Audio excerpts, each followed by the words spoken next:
Well, good morning, everyone. I know that you're into your journey with the body balance and drops, and I know you're taking them right 3 times a day, good sublingual absorption. But this morning, we have our top doctor on board with us, Dr. Ray Strand from South Dakota. At the ripe old age of almost 80 years old, still looks like he's 35 because he's lived the life. But Dr. Strand, we know that it's more than just the drops. It's all encompassing. It's what we put in our mouth, it's what we don't put in our mouth, it's our movement, it's taking the drops correctly, and probably some other supplementation too. Would you mind walking us through the whole process to give ourselves the best chance for longevity? Well, I certainly will, Todd. Thank you very much. And I think I can share my screen hopefully here. And we'll get started here and we'll get this going. And I'll get it started from the beginning. And what I want to share today is kind of my journey through all this, Todd. I started back in 1995, really studying this. Now that kind of dates me too, but I spent 3 years researching this, which led to the writing of my book, Healthy for Life. And even though it's an older book and I published in 2002, it really has not changed. The principles and everything I share in that book are still up to date.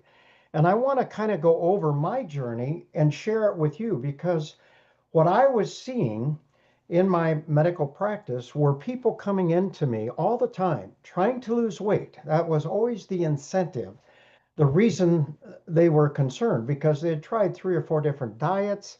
If they were able to lose any weight, they'd either quickly put it back on or they couldn't lose. And it was very frustrating for them and myself. And I started to really research this, and I found out that uh, it really was something that we needed to pay attention to because I'm into health, it's not just weight loss. And what it really became very obvious to me is the way we live, the way we eat, our lifestyles is the main risk factor for the type of chronic disease I would be treating my patients in the future in my medical practice. And so you have to understand that it's our lifestyle that leads to a lot of the complications and problems that we have. And just listing a few here, heart disease is probably number one.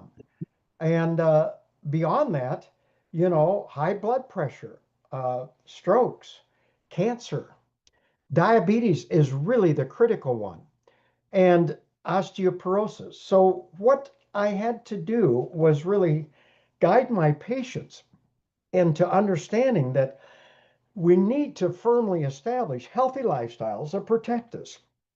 So, one of the things that came up early on was that we had been working with a 1901 theory about how fast sugars are absorbed from our food.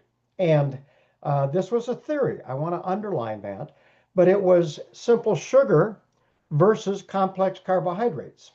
And the thing you have to understand is carbohydrates are simply long chains of sugar that the body is able to break down and absorb. And of course, this theory thought that the shorter that chain of sugar, or simple glucose or table sugar, would be broken down quicker and raise our blood sugar faster than complex carbohydrates.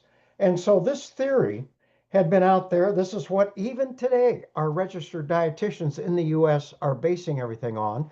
Now, Canada is further ahead, the rest of the world. I travel all over, and they kind of look at Dr. David Jenkins out of the University of Toronto, who said, I'm going to challenge this theory. And what I'm going to do is I'm going to test it. And what I'm going to do is actually give my patients subjects a particular carbohydrate and actually measure the rise in their blood sugar and look at it and just see what happens. So during this, he developed a concept of glycemic index. And so what you have to realize is that the glycemic index values of representative foods, he gave glucose a glycemic index of 100. But then look at, I'm going to just point out some things here. Let me just get my little laser pointer.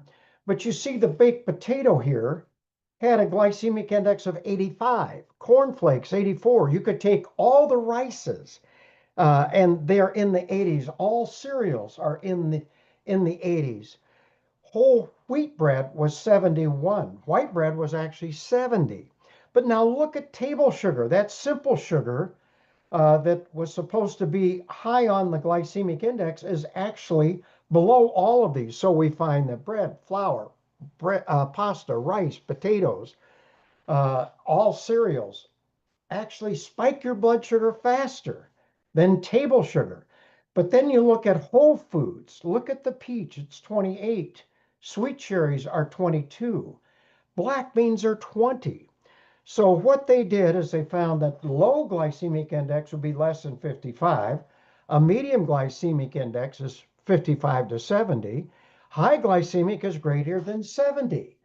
So this really changed the whole concept of how we need to be eating. And so what you realize is that the more man processes foods, the greater it is set up for our body to break that down and spike our blood sugar. For example, you take whole oats and you soak them overnight, it's got kind of a lower glycemic index. If you have slow cooked rolled oats, it's a medium glycemic index. But if you have instant oatmeal, it's high glycemic. You start to understand that the apple is better than applesauce, and applesauce is better than apple juice, and apple juice is better than the sweetened diluted apple juice. So this is a concept, but what I'm trying to teach my patients is you also have to look at a concept which is um, which is called the glycemic load. Now, let me explain. This is more important than the glycemic index. And normally we don't talk about it because it's a little bit more involved, but it's really defined as a glycemic index times a gram of carbohydrates that food contains, or the calories, divided by 100. So I'm giving you two examples here. Here's spaghetti. 1 cup of cooked spaghetti, I misspelled that, has a glycemic index of 41. Now, that's less, that would be considered low glycemic index, but it contains 52 grams of carbohydrates. So we do the math. The glycemic load is 41 times 52 divided by 100 equals 21. And if you look at the bottom of this slide, you'll see that we want a glycemic load less than 10. That's low glycemic load. Between 10 and 20 is moderate. Greater than 20 is high glycemic load. So spaghetti is a high glycemic load. And when you do the studies, the average serving of spaghetti in any Italian restaurant is 8 servings, 8 cups. Not 8 cups, but it's a half a cup that's a serving. But that's how much is there. So you look at it, this is dangerous. Now look at carrots. The glycemic index of carrots is 49. So that's higher than the spaghetti, but it contains only 5 grams of carbohydrates per serving. So we do the math again. Glycemic load is 49 times 5 divided by 100. Oh, you got a glycemic load of 2.4. Ladies and gentlemen, you can't eat carrots fast enough to spike your blood sugar. You just can't do it. And you even take watermelon, has a glycemic index of 72, which is high glycemic, but it doesn't contain many calories either. And so it has a glycemic load of 4, and I can go on and on. So I try to teach my patients not only to understand glycemic index, but glycemic load, because it's critical. Well, then you wonder, you ask yourself, well, why is spiking your blood sugar so dangerous? So I want to show you this simple graph here. The black dotted line is what we call fasting blood sugar.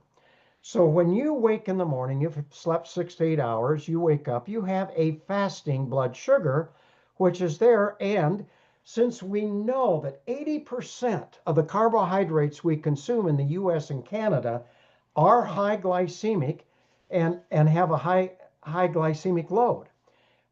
Let's just say you go out and you have instant oatmeal, or you have cereal, or you have this with orange juice, whatever. the blood sugar rises very, very quickly.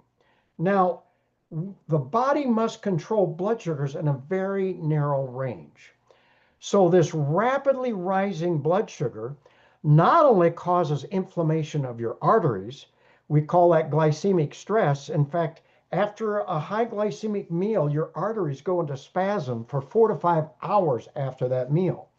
But this rapidly rising blood sugar also stimulates the release of insulin, and in this case, overstimulates the release of insulin. So when this goes up, the blood insulin levels go sky high to try to control this, and then whoops, it comes down just as fast as it went up. But here's what you got to notice, that it drops below the fasting blood sugar. And so what happens, it goes into the low blood sugar range. We call that hypoglycemia.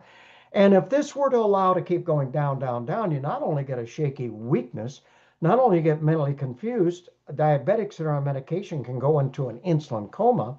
So this low blood sugar stimulates the release of your stress hormones, cortisol, adrenaline, glucagon. It drives to drive this blood sugar back up to normal. Okay, that's great. However, now you've got these high levels of stress hormones in your circulation, in your blood. So that sets off and has been shown to create hyperphagia, is the name we call it, but it's an uncontrollable hunger. You have to eat again. You have no choice. It's a natural physiologic response from spiking your blood sugar.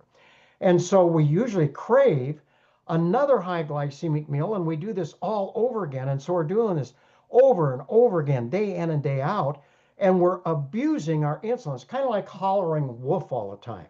And you do this month after month, year after year, pretty soon you become less sensitive to your own insulin. And that's what leads us to a problem of insulin resistance. So you have to understand the greatest drug you and I take in or consume are the foods you choose to eat. What we have been calling cravings and all of this addiction is really the normal, natural physiological response to spiking your blood sugar. So certain foods, I say, are addictive and certain foods satisfy. You can't just have one Lay's potato chip. You just, or you know, if you get a, a large French fries or something, you can't leave it. You got to eat them. It's just there. So certain foods addict, but have you ever tried to eat 3 apples in a row or 3 bananas in a row? You can't do it because whole foods satisfy, because it's just the way God made it. So this is very critical. But here's the thing you have to understand when it comes to your health. This insulin resistance or insensitivity to insulin, this graph here is a 25-year graph. This was given to me by a pharmaceutical rep who was selling me a drug. It's called Avandia, which improves insulin sensitivity, but it's a diabetes drug. Now you could go back another 5, 10 years because this doesn't happen overnight. But after 10, 15 years of abusing your insulin by poor lifestyles, the all-American, all-Canadian diet, and inactivity, the orange line relates is our resistance, insulin sensitivity. And we tip over into an abnormal metabolic state, which we now call prediabetes, or now it's called metabolic dysfunction. And we get less and less sensitive to our own insulin. So how does the body respond to that? Well, it responds by increasing insulin production. And as blood insulin levels go up, that fat releasing hormone, glucagon, goes down and becomes more dysfunctional. So here we're talking about body balance, hormone balance. This is what's happening. Our hormones are getting out of balance. So what happens when blood insulin levels go up? Well, we not only gain, insulin is our storage hormone. And so when we have high blood levels of insulin, we're going to be, getting the central weight gain. That's the hallmark sign, expanding waist size. And you'll start to see that our blood pressure goes up. We start to see cholesterols go up, triglycerides, that other fat in the blood goes up. The good cholesterol goes down. But then After 10, 12 years, and we start aging, by the way, about a third faster, our arteries begin aging a third faster than they should early on because of all these changes. But our old body just can't keep making all that insulin. Then eventually insulin levels begin to drop. So insulin production goes down. And then what happens? Oh, here come the blood sugars. And they go up. And we're diagnosing diabetes in my office out in here. So what happens the day I diagnose someone in my medical practice as having type 2 diabetes, this is what we're talking about primarily, 60% already have major cardiovascular disease.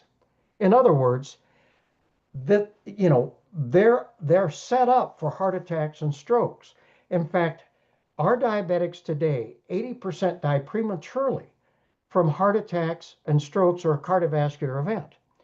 And so we're not doing anything for that. That was true in 1960, it was true in 2000, it's true in 2025. So this led the American College and the American Association of Endocrinology to get together and say, boy, we need to be treating prediabetes back here as aggressively as we do diabetes. Because by the time they become diabetic, it's too late. We haven't changed anything. So that is why I'm trying to teach physicians, everybody, to recognize early insulin resistance, insulin abuse, and that's what I share in my book. You can pretty much see where you stand and treat it back here. Well, they looked at the worldwide medical literature, and what did they decide? Well, they decided, to treat this. It isn't drugs. There's no drugs that can treat this. It's intensive lifestyle changes, and that's critical. And so that's what I found that we needed to teach my patients. Because prediabetes, or the metabolic dysfunction we call it now, there's a constellation of problems, and this was really Dr. Gerald Raven's work out of Stanford back in the mid 1980s, that the central weight gain, which physicians call killer fat, is because it's associated with everything else. So once your blood insulin levels begin to rise and you're out of balance, that's what we call body balance. Your blood pressure's elevated. The good cholesterol drops, the HDL drops, the very bad LDL goes sky high. The other fat in the blood, triglycerides, go through the roof. And so we see triglycerides going up, your HDL cholesterol going down. Well, then I showed you over time, then your blood sugars go up and you're at high risk of developing heart disease. Dr. Raven said that if you have full-blown insulin resistance, your risk of having a heart attack or stroke goes up 20-fold. So this is the more important thing than just cholesterol. It's the triglycerides going up. It's the HDL going down. Well, then we found this central weight gain that you get creates obstructive sleep apnea. We also notice that infertility, the number one cause, is polycystic ovarian disease, which is the result of insulin resistance. But also, we start gaining all this weight, it starts to go into your liver, and it's the cause of fatty liver. So you can see as a physician, it's not just weight gain. Yeah, that's the incentive. A lot of my patients came in to have it done, but I want their health. This is what I wanted. So what I try to teach my patients, if you're not being proactive in trying to protect your health, you are slowly losing your health. In fact, I've written a book or a booklet, talking about the 10 levels of health now that I understand this. But the progression of disease is silent. You don't know it's happening. You don't know if you got early cancer. You don't know if your your arteries are hardening. This is just something. The first sign of heart disease, over 60% of the time, is either a heart attack or sudden death. The first time you know about it, because we as physicians diagnose disease at the last stages. Same thing with cancer. When you have pain from pancreatic cancer, it's already spread throughout your body. That's why they only live about 6 months. So we need to be active and proactive in protecting our health. If you're not, you're slowly losing it. And that's what I'm trying to share. So that leads me to Partner Co's Slenderiiz program is healthy lifestyles that improves insulin sensitivity. So back in the 90s, I said, gee, if it's poor lifestyles that caused all this problem of becoming less sensitive to our own insulin, maybe healthy lifestyles that improve insulin sensitivity is the answer to this problem. Not medication, not drugs. This led to a 4-part comprehensive healthy lifestyle program. Early on, it was a 3-part because I did not have Slenderiiz drops in my medical practice. But I learned that if you eat a healthy diet that does not spike your blood sugar, and I'll explain what that is, define it, I improved insulin sensitivity right away. Also, if I did modest aerobic activity, exercise, not being a superstar, that improved insulin sensitivity from a different mechanism. But then there were studies that showed me that if you take nutritional supplementation, optimal levels, and that always study one at a time, that you improved insulin sensitivity from a different mechanism. Now, if I could get my patients to make just one of these lifestyle changes, didn't matter which one, I saw some improvement. If I could get them to do 2 of the 3, I saw a little more improvement. But if I could get them to do all 3, it was phenomenal. The results I saw back in the 90s, early 2000s was simply phenomenal. Well, these results led to clinical trials using this program through the guidelines of the FDA called an IRB. We did 3 clinical trials using my program. And we had tremendous success. The last one was done at the University of Colorado Medical School. Dr. Holly Wyatt was the endocrinologist that did the study. So we knew the program worked. Well, then enter the Slenderiiz drops, because the hardest thing I had in doing this program in my medical practice was behavioral changes. Lifestyles are hard to change. It's the hardest thing we as physicians have to deal with. Well, enter the Slenderiiz drops. This was great. So let me just kind of go through this. Now, what do I define as a healthy diet? It's learning to eat a healthy diet that contains those good, low glycemic carbohydrates, good fats. There are good and bad fats. Well, there are good carbs and there are bad carbs. And there's good protein and there's bad protein. But it primarily involves eliminating those highly processed grains, bread, flour, rice, cereal, pasta, along with those high glycemic potatoes and obviously sugar. These are the enemies. And so in phase 1, or when you open up your Slenderiiz booklet and you see the food list, you won't see these on there because these are the enemies. These are the dangerous foods. And when I tell my patients about this in my medical practice, many of them will go into a cold shake because they have this carbohydrate addiction. It's as strong of an addiction as alcohol, as some drugs, as nicotine. I mean, it is hard, but you start to do this. You start to eat one meal that doesn't spike your blood sugar. The medical literature shows your blood insulin levels begin to drop. Just one meal. The second meal, it drops further. In fact, in our clinical trials, when we did this, we were able to reduce insulin levels 50%. Well, obviously, then the glucagon levels come up and that's your fat releasing hormone, and they start to do it. But then, and just to add to it, realizing, with all the toxins and everything we're finding in our foods, eating organic whole foods. Whole foods is the key. That's what I try to teach my patients. This is where we want to go to, and I'm not promoting, the Atkins diet or keto diet. I really believe our body needs those good carbohydrates, the good fats, and good protein. But that's the basic philosophy. But also, we need to learn that we need to be active. The only thing the body cannot handle is inactivity. So I encourage my patients, they don't have to be a superstar, a marathon runner or anything. Just build up to 30 minutes of modest aerobic activity 5 days a week, not every day. Our body needs rest. But that could be brisk walking, biking, hiking, swimming, tennis, anything that gets our body moving. And if you haven't done it, just slowly build up. But that's the level that has been shown to significantly improve insulin sensitivity from a different mechanism. Well, then you look at it, aerobic activity is the key to improving insulin sensitivity. Now, I'm not against weight resistance training, building muscle, all that, because then you utilize more calories, all of that's fine. But aerobic activity is the key, but you don't have to be a superstar.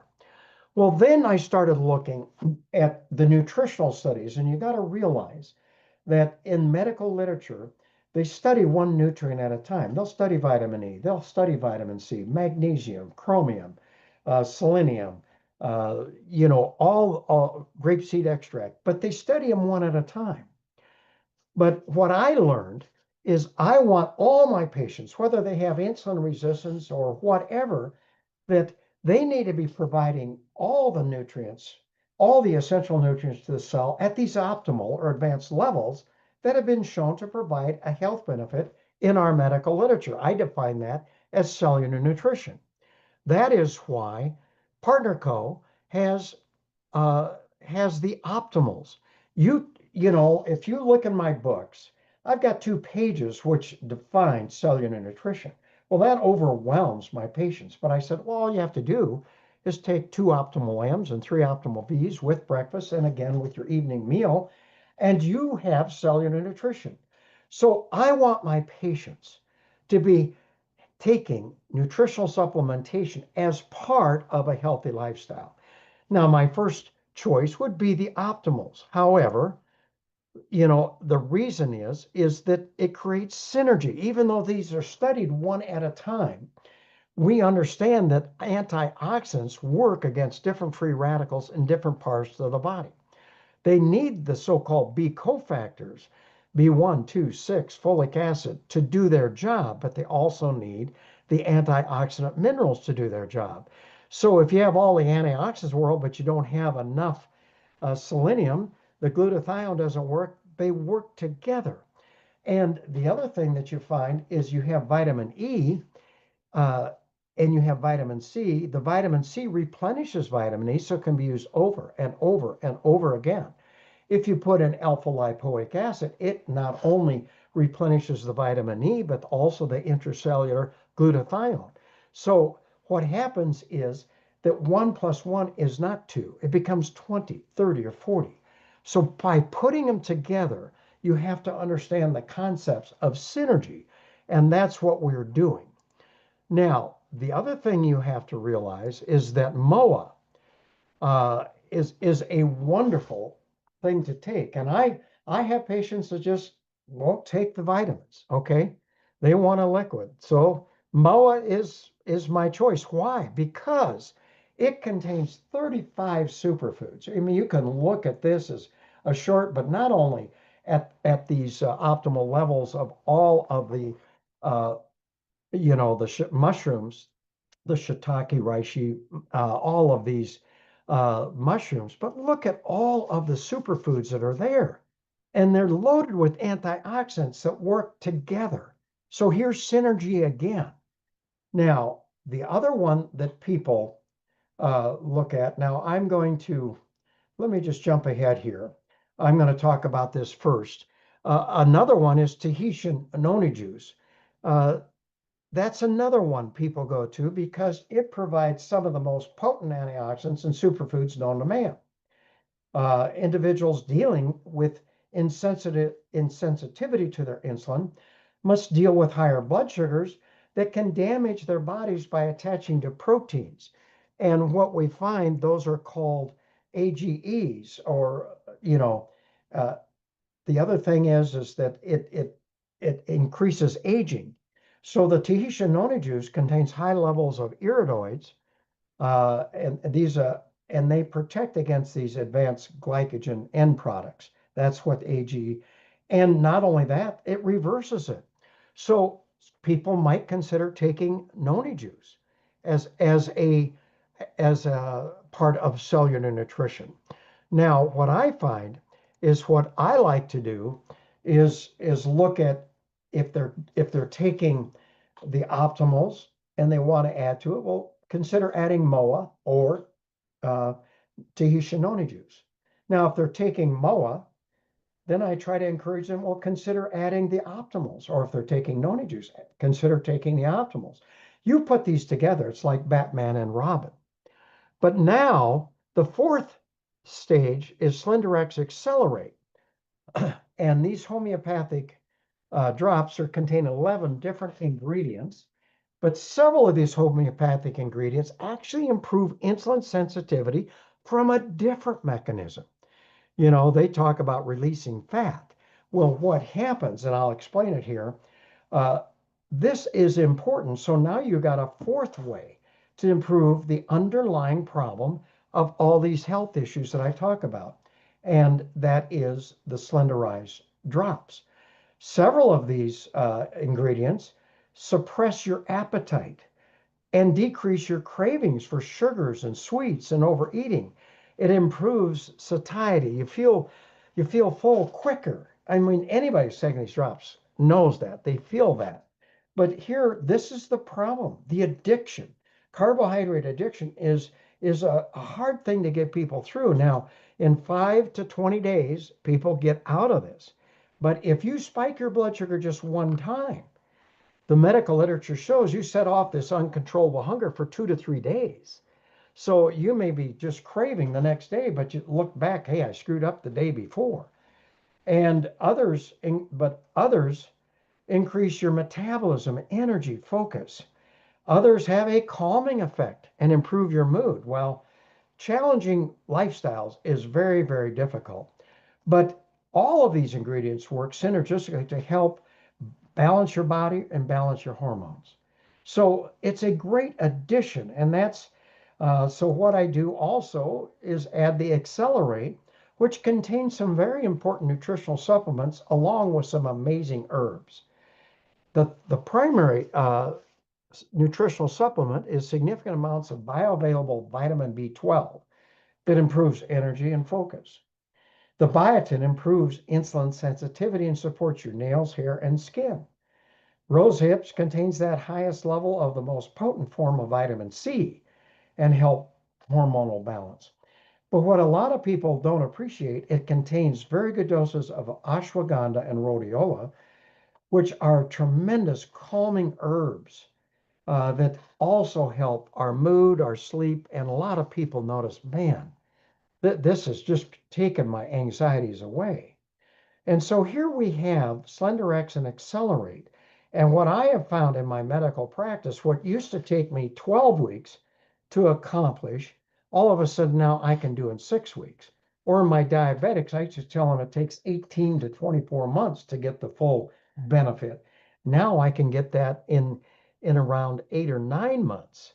So this is something that you can get things twice as fast. And so what I'd like to do then is share one other thing is PureNourish. It's key for success because it's not only a vegetable protein, gluten-free, soy-free, GMO-free, low glycemic index, it's dairy-free. Uh, it is a tremendous way to experience a healthy diet that does not spike your blood sugar. PureNourish, I do this every morning. I've done it for the last 15 years. And 2 scoops of water, almond milk, or coconut milk, along with maybe some frozen fruit, giving greens or power boost. Just leave it up to your own imagination. But what happens is in the clinical trials, we used PureNourish twice a day. So what we did is they could pick which 2 meals they wanted to replace. It became they got to enjoy the healthy diet, the low glycemic lifestyle very quickly. Then they learned to eat one low glycemic meal and a couple low glycemic snacks. So it was an excellent behavioral modification tool.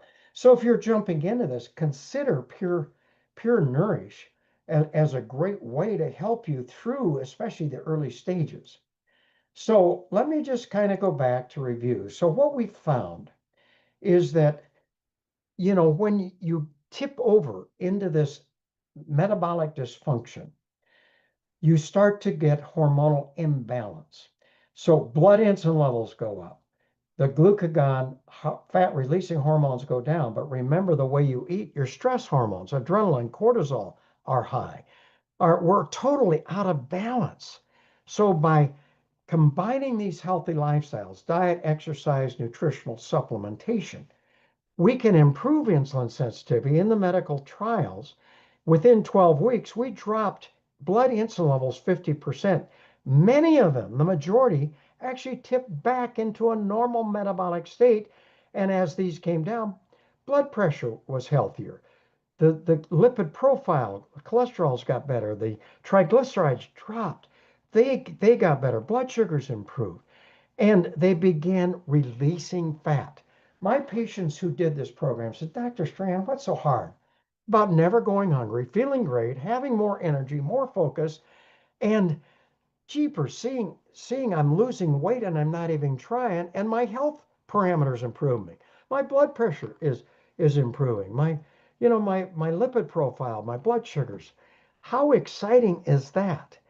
And I'm not even trying. Why weren't they trying? Because we're not relying on willpower.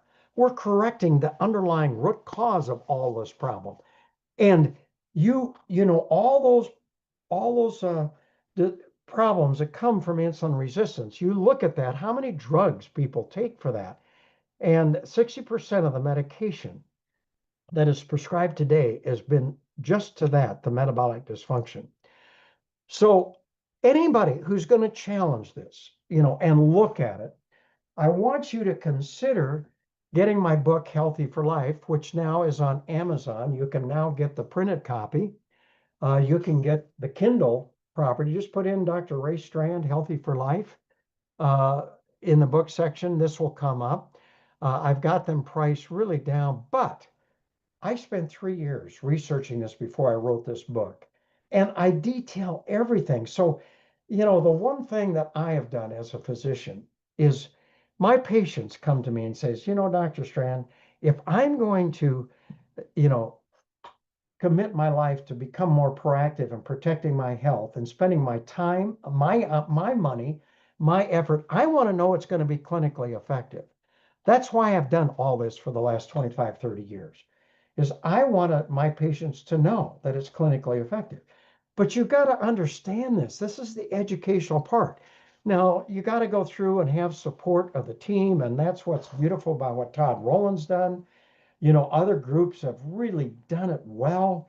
The support of the social media has really helped everybody, and the results we're seeing are phenomenal.